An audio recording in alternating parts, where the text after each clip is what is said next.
الحمد لله رب العالمين وبه نستعين على أمور الدنيا والدين والصلاة والسلام على رسول الله وعلى آله وأصحابه ومن والاه أما بعد أعوذ بالله من الشيطان الرجيم يا أيها الذين آمنوا اجتنبوا كثيرا من الظن إن بعض الظن إثم ولا تجسسوا ولا يغتب بعضكم بعضا أيحب أحدكم أن يأكل لحم أخيه ميتا فكرهتموه واتقوا الله إن الله تواب رحيم. Lanjutan kajian tafsir kita adalah firman Allah Subhanahu wa taala yang berbunyi wala yaghtab ba'dukum ba'dha. Dan janganlah kalian saling menghibah satu dengan yang lainnya. Yani kita masih dalam tafsir surah Al-Hujurat ayat 12. Al-Hujurat ayat 12. Ayat 12 ini pada majlis yang sebelumnya kita telah membahas di situ perkara tentang masalah az-zan, itu tuduhan, berprasangka buruk, kemudian memata-matai. Yang ketiga sekarang masalah ghibah. Yang ketiga ini, tiga perkara ini ikhwah, dia adalah hal-hal yang dapat merusak ukhuwah Islamiyah, dapat merusak tatanan kesejahteraan dan kedamaian masyarakat. Terkumpul dalam satu ayat ini, dan Allah melarang kita untuk melanggarnya, melakukannya agar terjaga ukhuwah Islamiyah. Yang ketiga ini sekarang ghibah. Allah Ta'ala berfirman wala yaghtab ba'dukum ba'dha.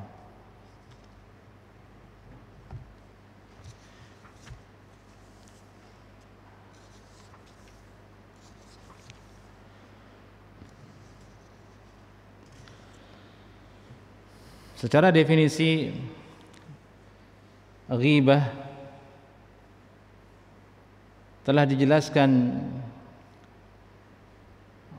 oleh Nabi sallallahu alaihi wasallam. Dari itu Al-Hafidh Imam Ibn Katsir rahimahullahu taala berkata, "Wa qad fassaraha asy-syari' kama jaa'a fil hadits alladhi rawahu Abu Dawud." Rasulullah sallallahu alaihi wasallam telah menafsirkan ghibah ini dalam sabdanya yang dikeluarkan oleh Imam Abu Dawud.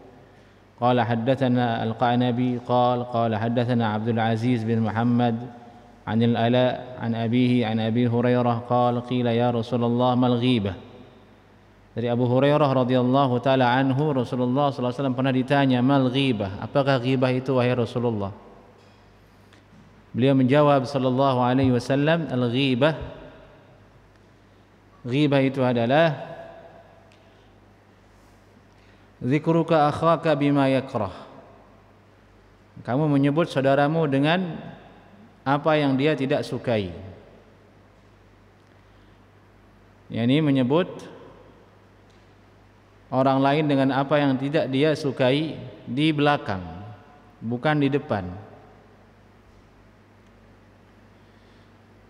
Kalau bahasa Indonesia kita membicarakan orang di belakang, tapi isi pembicaraannya itu adalah hal yang tidak disukai oleh orang yang dijadikan bahan pembicaraan.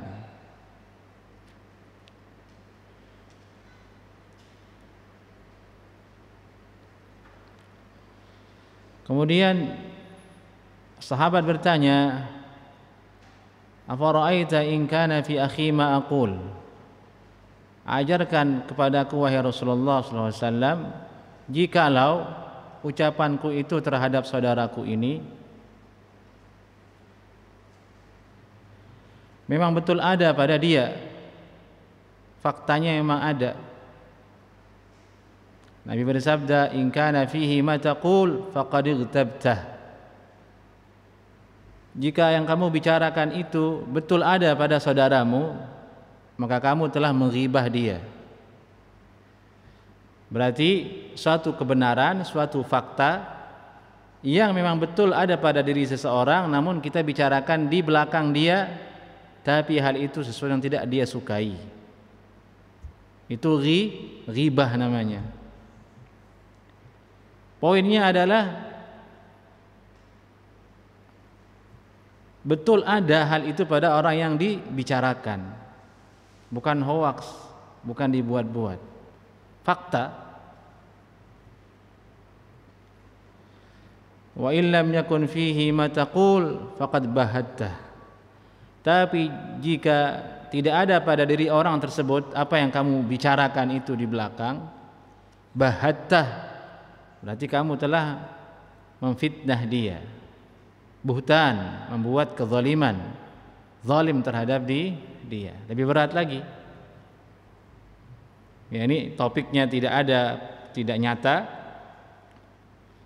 dan dilakukan di belakang orang tersebut. Ini disebut dengan fitnah kalau bahasa kita, memfitnah orang.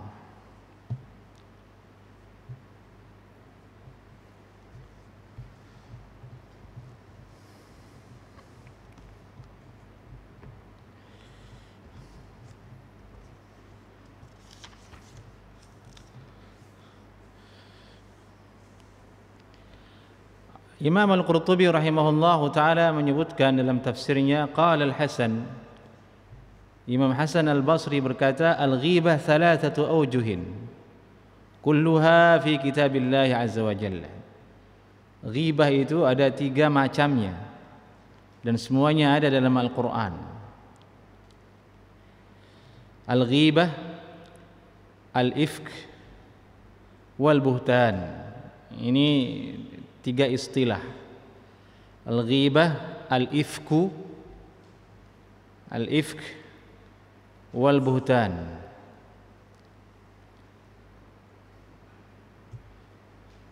Tiga hal ini sama dalam artian membicarakan orang di belakang. Tapi perbedaannya ada pada titik kenyataan ataukah tidak. Fa ammal ghibah, adapun ghibah, fahuwa an taqula fi akhika ma huwa fihi. Kamu membicarakan saudaramu, ma huwa fihi, sesuatu yang memang ada pada diri orang itu, pada saudaramu. Misalnya kamu bilang atau kita bilang, fulan giginya kuning, fulan giginya kuning, padahal memang betul giginya kuning. Itu ghibah. Atau kita bilang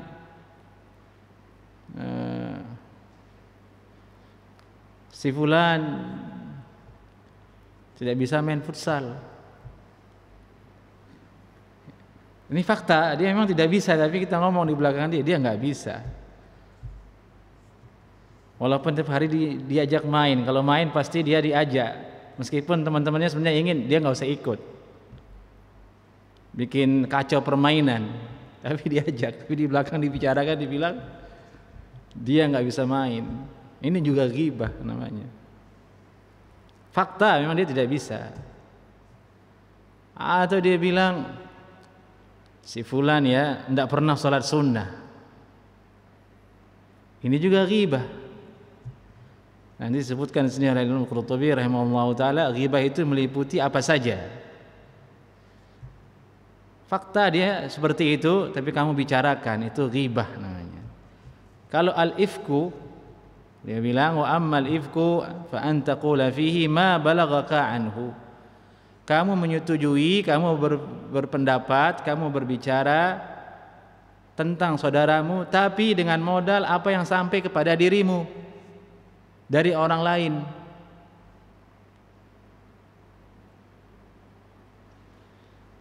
Seseorang mengatakan kepadamu si fulan itu begini loh. Kemudian kita percaya iya dan memvonis memang begitu berdasarkan apa yang sampai ke telinga kita, tanpa tatsabbut, tanpa memberi uzur dan lain sebagainya. Ini namanya al-ifk. Al-ifku namanya. Yang ketiga al-buhtan, yang tadi antaqula fihi ma laysa fihi. kamu berbicara tentang dia padahal pembicaraan itu tidak ada pada diri temanmu itu. Ini 3 perkara tentang ghibah, yaitu al-ghibah, al-ifku, al-buhtan.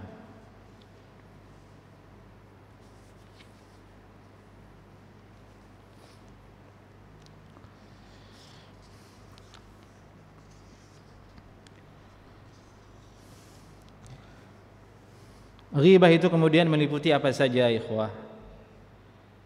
Ghibah itu meliputi ad-din, urusan agama. Meliputi perkara al-khilqah, bentuk rupa seseorang. Wal hasab, ataupun keturunannya, ataupun derajat sosialnya. Wal khuluq, dan akhlak. Adapun din, agama, seperti yang tadi kita bicarakan, saudara kita bilang dia itu tidak pernah sholat sunnah. Si fulan ya jarang sedekah. Si fulan ya ketinggian celananya. Misal celananya cingkrangnya terlalu tinggi dibicarain. Si fulan misalnya kalau sholat berjamaah pasti masbuk terus. Kita sebut dia di belakang. Ini kan masalah agama kan jemaah, kan masalah dunia. Masuk ke ghibah juga. Dari itu tidak boleh kita nilai orang di belakang dengan omongan, dengan berkata seperti itu. Bahkan menurut beliau Al-Imam Al-Qurtubi rahimahullah ta'ala, yani lam takunil ghibah indahum fi syai'in a'zama min al-ghibah fid din. Tidak ada ghibah di sisi ulama salaf, di kalangan para sahabat, yang lebih besar, lebih berat daripada ghibah dalam urusan agama. Lianna aibad din a'zamul aib, karena aib agama itu lebih besar daripada sebesar-besar aib itulah aib dalam masalah agama. Fa kullu mu'minin yakrah an yudhkara fihi dinuhu ashadda mimma yakrah fi badani. Semua orang beriman itu tidak suka dibicarakan keadaan agama dia, keadaan keberadaan dia dalam beragama lebih daripada dibicarakan tentang perkara badannya dan pakaiannya dan yang lainnya. Ini yang pertama, masalah ad-din, agama.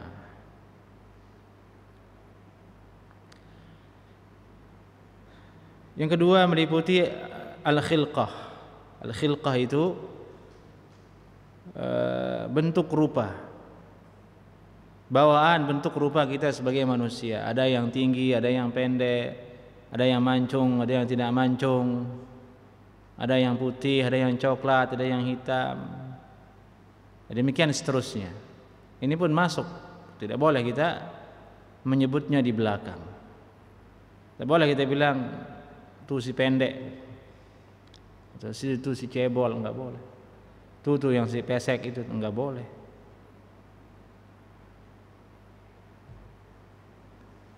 Itu bukan kuasa dia untuk membentuk dirinya menjadi tinggi, menjadi putih, menjadi tidak ada. Tidak ada yang bisa memilih, tidak ada yang bisa merubah dirinya. Itu ciptaan Allah Subhanahu wa ta'ala, dan masing-masing manusia itu lahir dengan keunikannya masing-masing. Tidak semua orang mancung itu ganteng, iya kan? Meskipun mancung itu disebut ganteng, tapi tidak semua orang mancung ganteng. Tidak semua yang putih itu cantik. Ada juga putih tapi tidak cantik. Tidak semua orang yang kulitnya hitam itu jelek. Ada orang hitam tapi dia ganteng. Ini bukan patokannya manusia, bukan itu. Itu adalah khilq Allah yang sudah ciptakan. Mengejeknya berarti kita mengejek Allah Subhanahu Subhanahu wa ta'ala. Jadi itu Nabi SAW mencontohkan kalau tidak suka dengan sesuatu beliau diam. Ada makanan dia tidak selera, ya udah diam, tidak berkomentar, dan tidak boros kata-kata, irit berkata-kata. Kalau kita kan tidak, sudah terbiasa boros berbicara, tidak bisa irit dalam berkata. Al-khilqah wal hasab, dan status sosial. Ini dia dermawan ataukah tidak. Tidak boleh kita ghibahi orang karena itu. Itu mah anak orang ini, enggak boleh. Anak orang pinggiran dan lain sebagainya. Ini ranah-ranah ghibah yang semuanya diharamkan oleh ayat ini, wala yaghtab ba'dukum ba'dha. Dari itu Nabi sallallahu alaihi wasallam bersabda, inna dima'akum wa amwalakum wa aradakum 'alaikum haram. Sungguhnya darah kalian, harta kalian, dan harga diri kalian terjaga haram untuk disentuh. Wa dzalika 'amun lid-dini wad-dunya, dan ini meliputi urusan agama dan urusan dunia.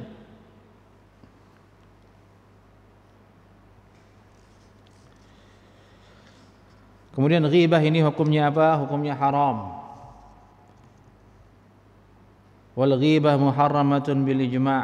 Ghibah ini haram menurut kesepakatan para ulama.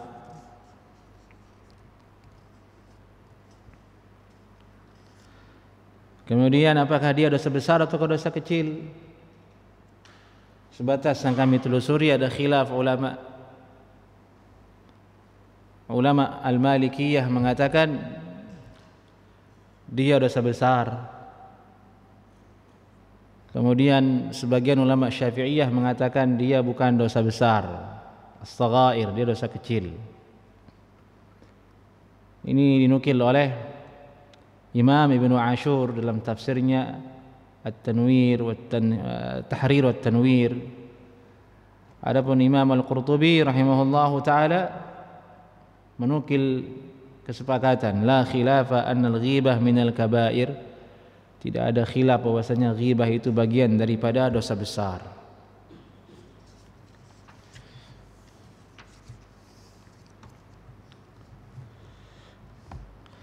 Kemudian bahasan dalam masalah ini adalah apakah ghibah ini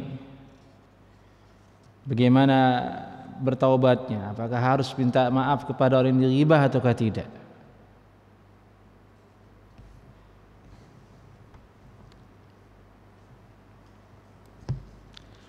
Imam Ibnu Katsir rahimahullahu taala sedikit menyebutkan hal itu dalam tafsirnya. Beliau mengatakan,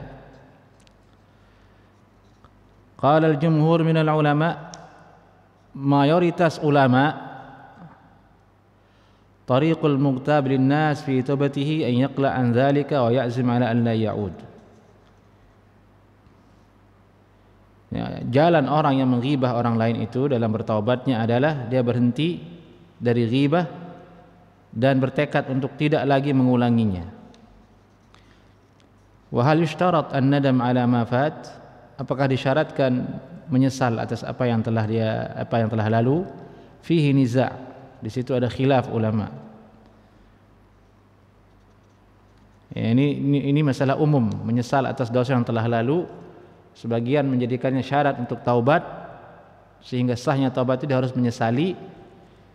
Ada juga yang mengatakan tidak. Secara umum, tapi ini bukan hanya masalah ghibah saja.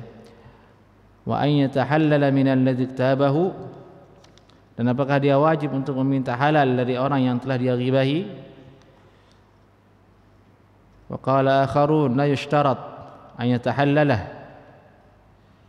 fa innahu idza a'lamahu bidzalika rubbama ta'adza ashadda mimma idza lam ya'lam. Apabila dia mengumumkannya, Ya, ini dia minta halal kepada orang yang dighibahi, mungkin bisa jadi dia mendapatkan hal yang menyakitkan daripada dia tidak memberitahukannya. Ya, ini pendapat pertama, tidak disyaratkan berarti meminta halal kepada orang yang telah dighibahi. Menurut Imam Ibnu Katsir ini pendapat yang pertama. Ya sudah, kita taubat saja kepada Allah. Tidak perlu kita cari orangnya bilang, mohon maaf tadi saya bilang di belakang kamu itu kuning, giginya kuning. Kira-kira apa yang terjadi? Marah. Bisa tempur. Lebih besar tidak mudaratnya? Lebih besar mudaratnya. Untuk kita bilang kepada seorang imam salat misalnya di setelah salat dighibahi dia, ingin tobat, Pak Imam mohon maaf tadi di belakang saya omongin antum begini, marah si imam, besoknya antum gak dilihat lagi sama dia. Lebih besar mudaratnya daripada maslahatnya. Jadi itu ulama mengatakan ya sudah, yani rubbama ta'adza ashadda mimma idza lam ya'lam bima kana minhu. Dia akan mendapatkan hal yang lebih besar lagi daripada apa yang dia inginkan. Sedangkan aturan agama kita itu selalu menimbang yang lebih maslahat, bukan yang lebih mafsadah. Lalu bagaimana caranya? Fatariquhu idzan an yuthniya alaih bima fihi fil majalis allati kana yadhummuhu fiha. Caranya dia berusaha untuk menyanjung orang yang dighibahi itu di majelis-majelis yang memang dulu dia pernah menghibah orang tersebut. Intinya dulu di mana dia rusak nama orang tersebut di majelis ghibah, di situ dia ngomong lagi, dia bicara lagi, menyanjungnya si fulan, masya Allah. Sebagai ganti dari ghibah tersebut.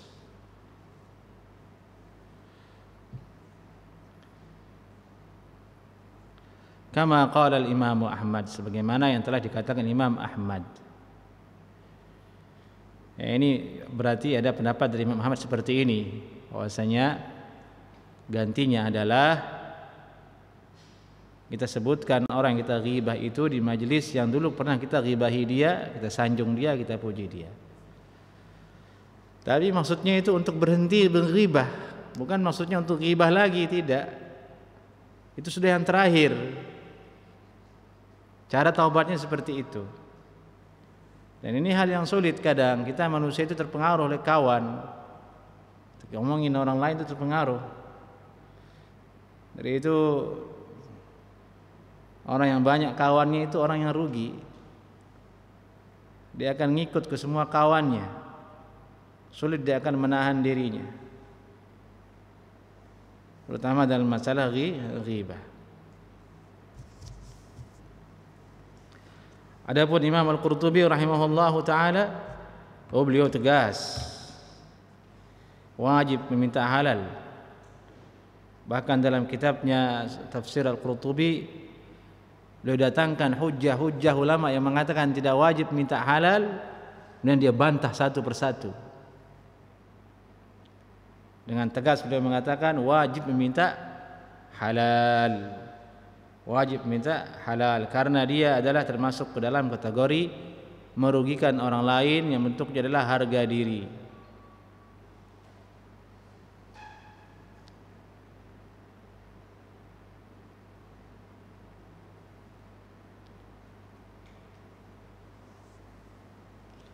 Nabi sallallahu alaihi wasallam bersabda, "Man kanat lahu madlimah li akhihi min 'irdihi aw syai' falyatahallalhu minhu al-yawm qabla an la yakuna dinarun wala dirham." Siapa saja yang memiliki kezaliman, madlimah li akhihi, ini ada perkara kezaliman yang ada pada saudaranya, min 'irdihi aw syai', ini dari harga diri atau yang lainnya, maka wajib dia minta halal hari ini di dunia, qabla an la yakuna dinarun wala dirham, sebelum datang nanti waktu dinar dan dirham itu tidak berlaku, yaitu hari kiamat. Sehingga in kana lahu amalun salih ukhidha minhu, biqadri madlimatihi, sehingga kalau dia punya amal soleh diambil amal soleh itu darinya sebagai ganti dari kezaliman tersebut. Wa illam yakun lahu hasanat, dan jika dia tidak memiliki kebaikan lagi, ukhidha min sayyiatihi min sayyiati sahibihi, maka diambil maksiat dari orang yang dia ghibahi itu, yang dia sakiti itu, orang yang dia zalimi itu, fahumila alaihi, ditumpahkan ke dia, dipikulkan ke dia. Nah, ini dalil Al-Imam Al-Qurtubi menegaskan bahwasanya hadis ini menunjukkan tentang wajibnya orang minta halal, baik itu ghibah maupun selainnya.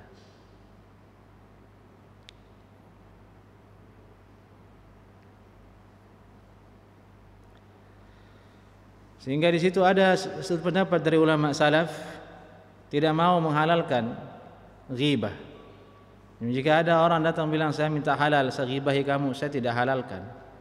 Menurut dia ghibah itu haram, buat apa saya halalkan?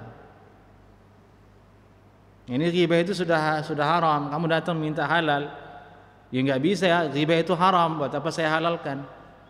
Maksudnya nggak perlu minta halal, itu urusanmu kepada Allah Subhanahu wa ta'ala. Beginilah perkataan sebagian ulama dalam masalah meminta halal ghibah ini. Ada niza' di antara ulama, ada khilaf di antara ulama. Meskipun yang paling bagus untuk dipegang adalah perkataan Imam Al-Qurtubi yang mengatakan harus minta halal sebagai tameng kita, sebagai benteng kita supaya tidak jatuh kepada ghibah. Tidak jatuh lagi kepada ghibah. Tapi kalau sudah terjadi, ya sudah. Pendapat yang disebutkan oleh Imam Ibnu Katsir lebih memudahkan, lebih mendatangkan maslahat. Jadi itu jangan lupa kita berdoa jemaah kepada Allah.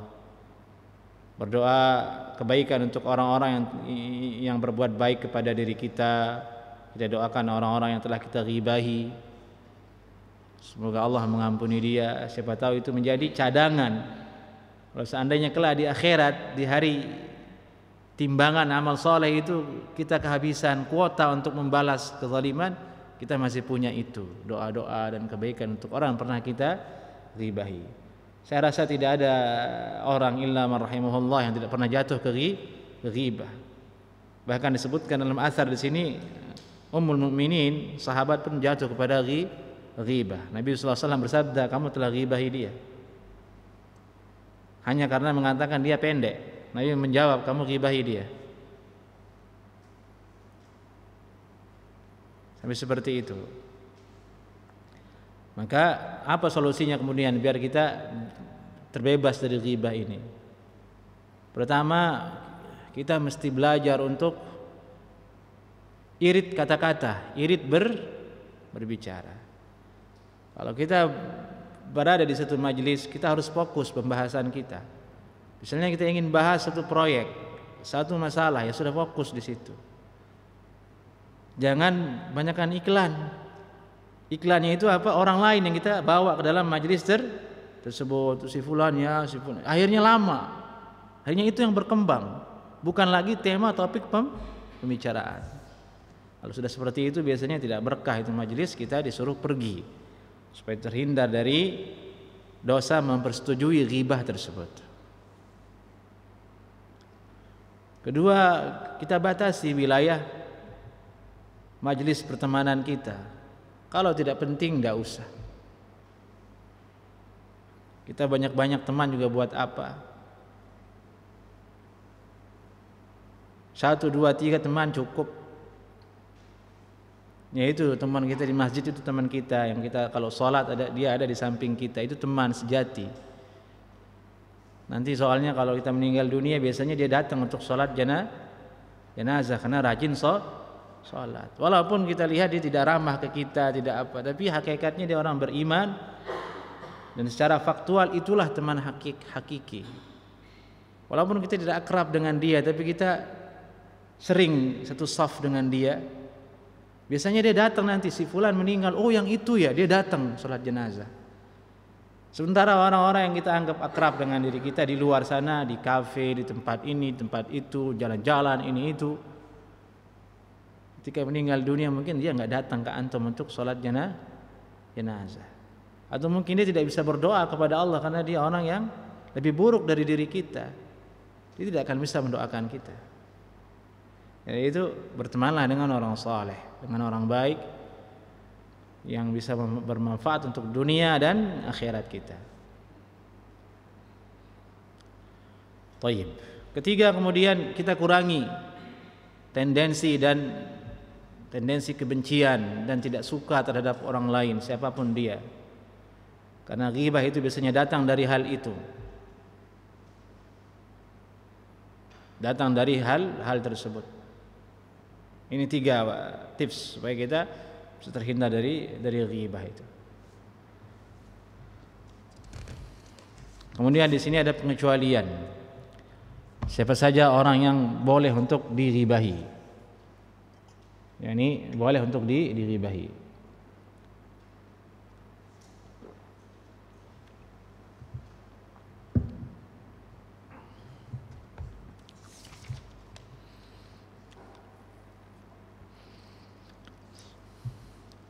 Yang boleh dighibahi itu atau tidak masuk ke dalam ghibah yang haram itu adalah ghibatul fasiqi al-mu'lin bihi al-mujahir.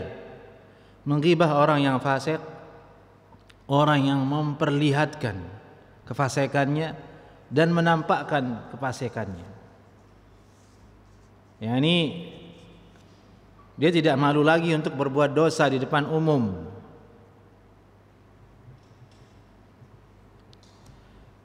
Sehingga disebutkan di situ ada asar oleh Imam Al-Qurtubi, "Man alqa jilbab al-haya fala ghibata lah." Siapa saja yang melepas mencampakkan jilbab malu, maksudnya jilbab malu di sini adalah selimut malu, sifat malunya dia campakkan sehingga dia berbuat semaunya di luar sana, dia mau joget, dia mau tato, dia mau merampok, dia mau begal, dia mau ngamen, dia mau mencuri, dia mau berpakaian seksi perempuan. Nah, hal seperti ini fala ghibata lah. Tidak ada ghibah padanya, tidak berlaku hukum ghibah padanya.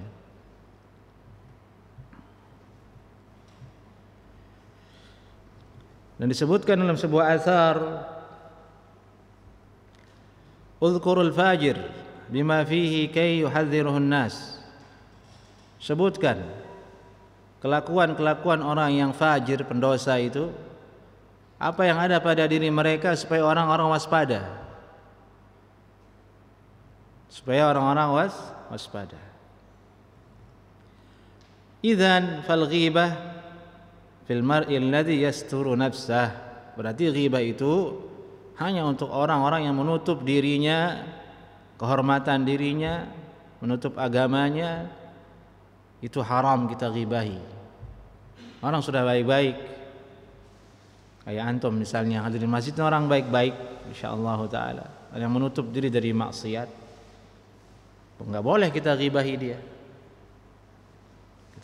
Kita kenal, oh dia Pak Haji, dia orang baik, dia datang ke pengajian, dia salat berjamaah, dia orang baik insyaallah, tidak pernah nampak darinya maksiat. Nah, itu haram kita ghibahi dia.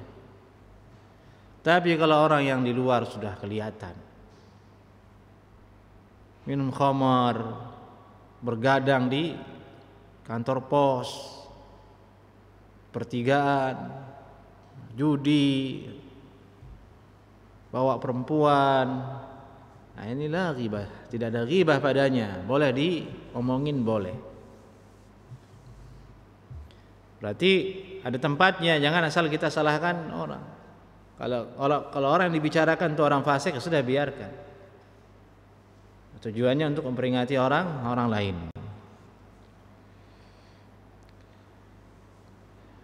Diriwayatkan Imam Hasan Al-Basri, beliau berkata, "Thalathatun laysat lahum hurmah." Ada 3 orang yang tidak memiliki kehormatan untuk dighibahi. Sahibul hawa, pengekor hawa nafsu, wal fasiqul mu'lin, orang fasik yang memamerkan kefasikannya, wal imamul jair, dan pemerintah yang zalim.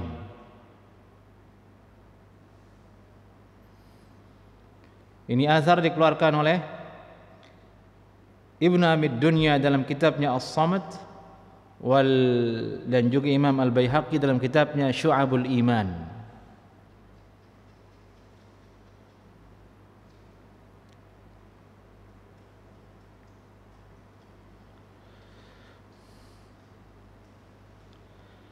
Di antara yang dibolehkan dalam ghibah ini adalah al-istifta, dalam rangka meminta fatwa.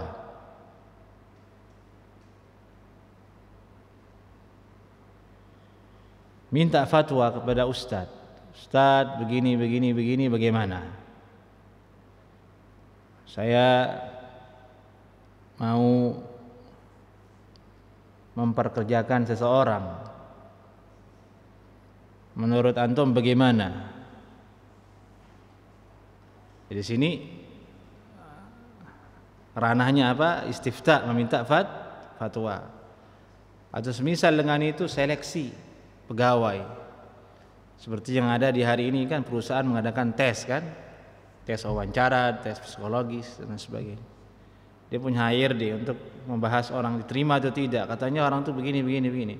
Nah, dalam sebatas itu boleh hukumnya. Dalam sebatas itu boleh.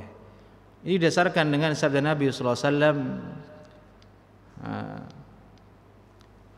bahwasanya dulu Nabi sallallahu alaihi wasallam pernah ditanya tentang jodoh. Ada seorang perempuan nanya, ini ada 3 calon ya Rasulullah, yang mana yang bagus saya pilih? Nabi kemudian memberikan pertimbangan, amma Muawiyah fas'aluk la malah. Adapun Muawiyah yang akan melamar kamu, dia ini sa'aluk la malah, miskin, tidak punya harta. Wa amma Abu Jaham fala yadha asahu an atiqihi. Adapun Abu Jaham yang ingin melamarmu ini, kandidat kedua ini, dia tidak pernah melepaskan tongkat dari lehernya, dari pundaknya. Ini tegas, kejam. Salah sedikit dia pukul istrinya. Ada riwayat juga Nabi sallallahu alaihi wasallam bersabda kepada Hindun, "Inna Aba Sufyan rajulun syahih." Ini Hindun berkata kepada Nabi sallallahu alaihi wasallam, "Ya Rasulullah, Aba Sufyan suamiku ini laki yang pelit. Dia tidak memberikan aku harta yang cukup untuk diriku dan anak-anakku." Ini jelas menyebutkan sesuatu yang nyata dari diri suaminya, yang kalau suaminya dengar marah atau tidak jemaah? Marah. Suamiku pelit ya Rasulullah. Marah, ini kamu mencemarkan nama begitu. Tapi karena dalam bentuk istifta dibolehkan, dalam ranahnya adalah tanya jawab, mengambil kesimpulan, maka diperbolehkan. Yang tadi juga demikian. Dia itu miskin, kata Nabi sallallahu alaihi wasallam kepada salah satu kandidat laki-laki ingin melamar perempuan. Nabi dimintai pertimbangan, dia itu miskin. Yang satunya lagi dia kejam. Silakan kamu pertimbangkan. Nah, dalam ranah seperti ini boleh kita menggibahi dia. Atau contohnya misalnya pilkada, pemilihan RT, pemilihan lurah. Sebut dulu ada 3 kandidat. Beberkan dulu, si fulan ini banyak hutang dia. Khawatirnya nanti kalau jadi dia korupsi, untuk mengganti hutangnya jangan pilih. Nah, si fulan satu, si fulan ini kayaknya nepotisme dia, belum jadi aja udah kayak gini nih. Semuanya keluarganya misalnya, jangan pilih. Khawatir nanti jadi bahaya. Kayak begitulah kira-kira dikembangkan masalah ini dalam rangka istifta dan meraih kemaslahatan dibolehkan, tidak termasuk ghibah. Jadi itu kemudian dimasukkan ulama yang ghibah yang dibolehkan itu al-jarah wa ta'dil. Al-jarah, ini al-jarah maksudnya jarhur ruwat. Rawi-rawi hadis itu dijarah. Rawi-rawi hadis yang ada dalam Sahih Bukhari, dalam Sahih Muslim, Sunan At-Tirmidzi, Abu Dawud dan lain sebagainya, ada indeksnya itu. Indeks kesalahan-kesalahannya ada, dibukukan oleh ulama. Misalnya ada kitab namanya Ad-Du'afa Isinya adalah rawi-rawi hadis yang dikenal sebagai rawi yang dhaif. Itu indeks nama-namanya ada semua di situ. Disebutkan si fulan dia dhaif, dia dulu pernah begini. Fulan ini kadzdzab, pendusta, pernah begini. Kamusnya ada. Tapi itu jarah wa ta'dil dalam rangka apa? Untuk menyaring hadis Nabi sallallahu alaihi wasallam. Yang jika seorang ingin mempelajari hadis, ingin tahu hadis sahih dan dhaif, dia datang ke situ untuk melihat. Ini rawi ada di sini atau tidak? Kalau ada dicurigai. Sebatas itu. Nah, sekarang kemudian masalah ini menjalar ke sebagian penuntut ilmu yang tadinya tujuannya untuk menyaring riwayat, kebablasan. Sehingga dia menjarah saudaranya sendiri hanya karena berdasarkan emosi, berdasarkan ketidaksukaan terhadap dia, akhirnya dia menjarahnya. Dari itu tidak diambil perkataan dua ulama yang dia sezaman kemudian saling berseteru. Yutwa wala yurwa. Omongannya satu dengan yang lain ke kawannya sesama ulama, yutwa, dibuang. Tidak diceritakan sebagai ilmu karena tidak ada manusia yang selamat dari dendam dan dengki. Oleh karena itu faedahnya ikhwah yang ngaji, hati-hati menerima perkataan seorang ustadz jika dia menjatuhkan ustadz yang lain. Itu namanya jarah namanya. Harus tasabbut, harus melakukan tasabbut karena bukan untuk menyaring riwayat lagi, tapi untuk perkara lain. Apalagi dia adalah sama ahlus sunnah wal jamaah. Penting ini.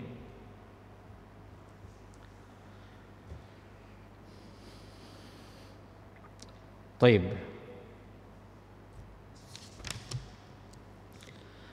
Kemudian Allah berfirman, selesai kita firman Allah yang tadi, Allah berfirman, wattaqullah, takutlah kalian wahai orang beriman kepada Allah. Ijtanibu wa la tajassasu, jauhilah, jangan kalian lakukan tajassus, jangan ghibah, jangan memvonis. Innallaha tawwabur rahim, sungguhnya Allah Maha mengampuni lagi Maha menyayangi. Kemudian Allah berfirman, ya ayyuhan nasu inna khalaqnakum min dzakarin wa untha wa ja'alnakum syu'uban wa qabaila lita'arafu inna akramakum 'indallahi atqakum. Ya ayyuhan nas, wahai orang-orang, wahai manusia, inna khalaqnakum min dzakarin wa untha, kami ciptakan kalian dari laki-laki dan perempuan. Ja'alnakum syu'uba, dan kami telah jadikan kalian itu syu'ub, yakni berbangsa-bangsa. Syu'ub itu artinya bangsa-bangsa. Dalam bahasa Arab itu adalah istilah syu'ub, sya'bun, qaumun, qabail, dan seterusnya. Tapi syu'ub itu asal kalimatnya sya'bun, jamaknya syu'ub. Itu perkumpulan orang yang di mana asal usul orang ini satu bapaknya. Disebut dengan syu'ub, sya'ab. Karena saking banyak jumlahnya sehingga disebut dengan sya'ab, syu'ub. Disebut dengan bangsa.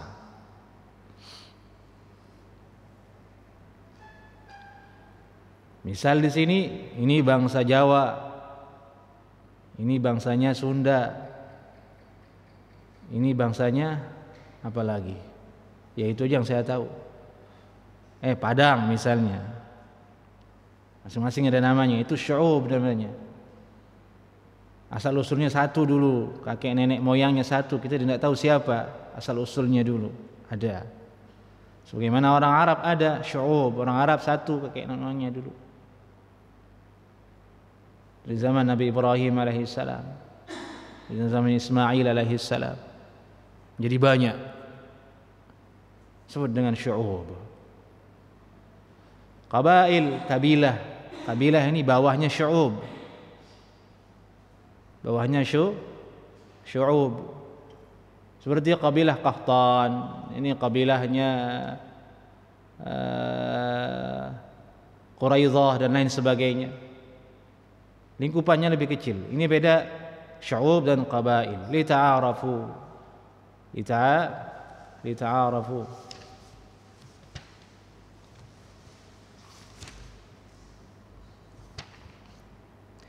Ay liyahsul at-ta'aruf bainahum. Kullun yarji'u ila qabilatihi. Allah Subhanahu wa taala ciptakan kalian wahai semua manusia dari laki-laki dan perempuan. Ini dalil bahwasanya min zakarin wa unsa. Ini dalil bahwasanya manusia itu tercipta dari hasil air laki-laki dan perempuan. Bukan hanya air laki-laki, tapi air laki-laki dan perempuan. Silakan azan dulu. Tayyib ikhwah, Bapak-bapak. Firman Allah Subhanahu wa taala berikut ini menjelaskan kepada kita tentang kewajiban yang harus kita ingat untuk diri kita sendiri, yaitu agar tidak merasa bangga dengan kabilah yang kita muncul dan lahir darinya. Ayat ini, kata ulama tafsir, seiring dengan keadaan orang-orang dulu di zaman jahiliyah yang mereka itu orang yang sangat fanatik dengan kabilahnya.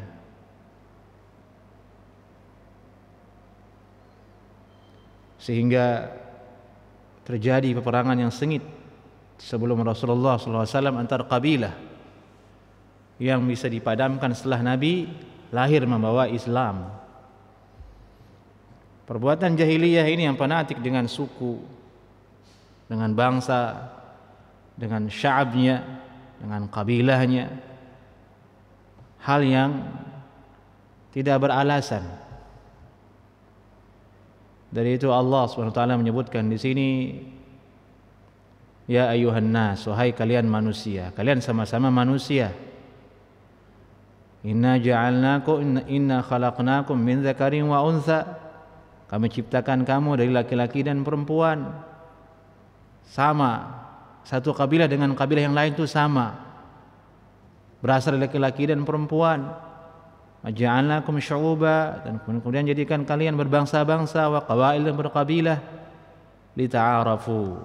Kata Imam Ibnu Katsir rahimahullahu taala, agar kalian bisa saling mengenal di antara satu dengan yang lainnya. Maksudnya mengenal di sini satu dengan yang lainnya, tahu bahwa si fulan adalah kabilahnya ini, si fulan adalah bangsanya ini, si fulan dari ini dari itu. Ketika sudah jelas asal usulnya seseorang itu, maka tidak ada bedanya dengan yang lain. Sama-sama dari manusia, sama-sama berasal dari Allah Subhanahu wa taala. Nah, ini maksud dari lita'arafu. Karena ayat ini sering disalahgunakan oleh orang liberal di akhir zaman ini. Sedikit-sedikit lita'arafu, ayat ini yang dia bacakan di setiap momen. Lita'arafu, agar saling mengenal. Maksudnya ayo hargai perbedaan. Perbedaan maksudnya di sini di ayat ini perbedaan yang bawaan sejak lahir memang. Kabilahmu ini, kabilahmu itu. Kita disuruh untuk saling mengenal. Mengenal dirimu masing-masing. Kenali kabilahmu masing-masing, asal usulmu masing-masing, supaya kamu sadar kamu dengan yang lainnya sama, tidak ada perbedaannya.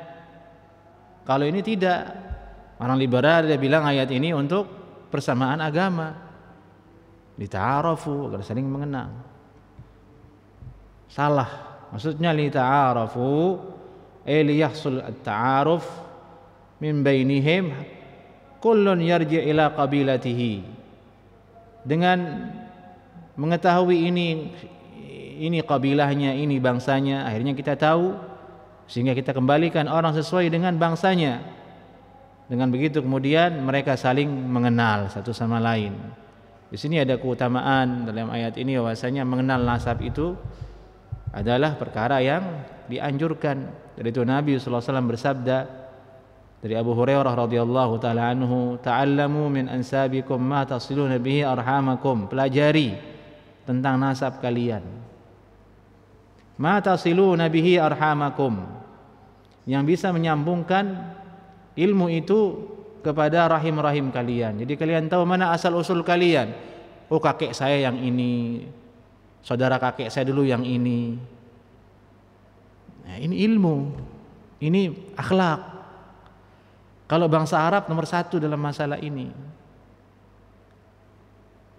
dikenal satu dengan yang lainnya. Misalnya orang Arab yang di Indonesia, misalnya kita sebut Al-Idrus. Ya sudah, dimanapun ada nama belakangnya Al-Idrus. Kalau ngumpul jadi satu, ya satu keluarga itu Sya'ab Al-Idrus. Udah jelas nasabnya. Bapak dulu namanya, kakek kita Al-Idrus. Ya kalau kita tidak ada. Ada sebenarnya tapi dihilangkan oleh penjajah dulu. Dari itu orang Arab namanya itu pakai bin. Abdullah bin Fulan bin sudah jelas. Perempuan udah jelas, fulanah binti fulan udah jelas. Kita sudah dirusak, enggak ada. Sekarang siapa yang tahu asal usulnya? Enggak ada. Paling jauh kita kenal kakek doang. Di atas kakek udah enggak tahu siapa lagi namanya. Udah hilang udah itu. Makanya dari sekarang kita mulai, kita punya anak diajarkan ke dia. Oh, ini saudara bapak. Ini saudara kakekmu, yang dari bapak, ini yang dari ibu. Sini rumahnya, kunjungi kalau ada waktu. Sambung silaturahim. Ke anak kita, ke cucu kita, terus nanti dia tahu. Itu namanya kita silaturahim dengan dia. Dengan begitu terjalin kasih sayang, syu'ub, seperti itu. Kemudian Allah berfirman, "Inna akramakum indallahi atqakum." Yang paling mulia di sisi kalian itu di sisi Allah yang paling bertakwa, bukan yang paling bagus kabilahnya. Kalian sama, tidak ada bedanya satu dengan yang lain. Yang membedakan adalah ketakwaan kalian. Innallaha alimun khabir, sungguhnya Allah Maha mengetahui dan Maha mengetahui. Ya, ini sedikit faedah dari tafsir dua ayat yang kita bisa bahas di malam ini. Semoga ada manfaatnya dan semoga bisa dihafal. Ini sedikit pendek ayatnya. Ya ayyuhan nasu inna khalaqnakum min dzakarin wa untha wa ja'alnakum syu'uban wa qabaila lita'arafu inna akramakum indallahi atqakum. Sampai di sini semoga ada manfaatnya. Ada yang ditanyakan jemaah, dipersilahkan.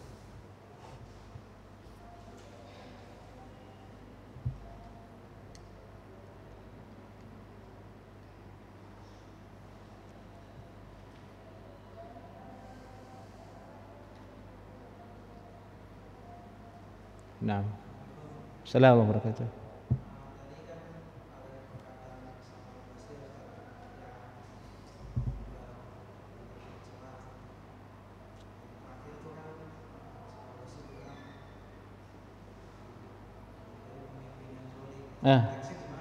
Hasan al-Basri tadi itu konteksnya, itu perkataan itu ketika Hajjaj bin Yusuf ketika itu sangat zalim, dan dia adalah pemimpin yang sangat zalim. Dia membunuh sahabat, yang tidak setuju dengan dia melawannya pedang. Ya, itu yang itu maksudnya Hasan al-Basri, seperti Hajjaj bin Yusuf itu.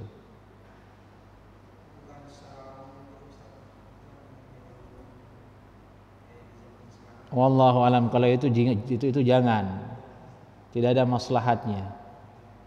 Kalau itu jangan, tidak ada maslahatnya. Ghibah di sekarang ini kan jadi profesi, disebut buzzer kan. Ada buzzer untuk membela pemerintah, ada buzzer untuk meruntuhkan pemerintah. Kita tidak masuk ke situ. Ahlus sunnah tidak sibuk dengan yang seperti itu. Perkataan Hasan al-Basri tadi itu dalam konteks Hajjaj bin Yusuf. Ini al-Hakim al-Jair, hakim yang jair itu menurut beliau itu ghibah, maksudnya Hajjaj bin Yusuf yang kezalimannya luar biasa, membunuh sahabat, yang enggak setuju dibunuh. Yang dibunuh bukan orang biasa, jemaah, sahabat yang dibunuh. Barakallahu fiik. Na'am. Allahu a'lam. Di sini ada faedah, Imam Ibnu Katsir itu punya kitab bernama Al-Qasdu wal Umam fi Ma'rifati Ansabil Arab wal Ajam. Isi kitab ini adalah meneliti asal usul manusia sedunia ini. Orang Arab asal usulnya siapa? Orang Asia asal usulnya siapa? Ini kan manusia bisa banyak seperti ini, ada asal usulnya kan? Asal usulnya dari mana? Berarti suami istri kan? Siapa mereka? Itu yang dibahas oleh ulama. Siapa ini asal usulnya? Tadi yang saya katakan, misalnya Jawa, asal usulnya siapa dulu? Pasti ada.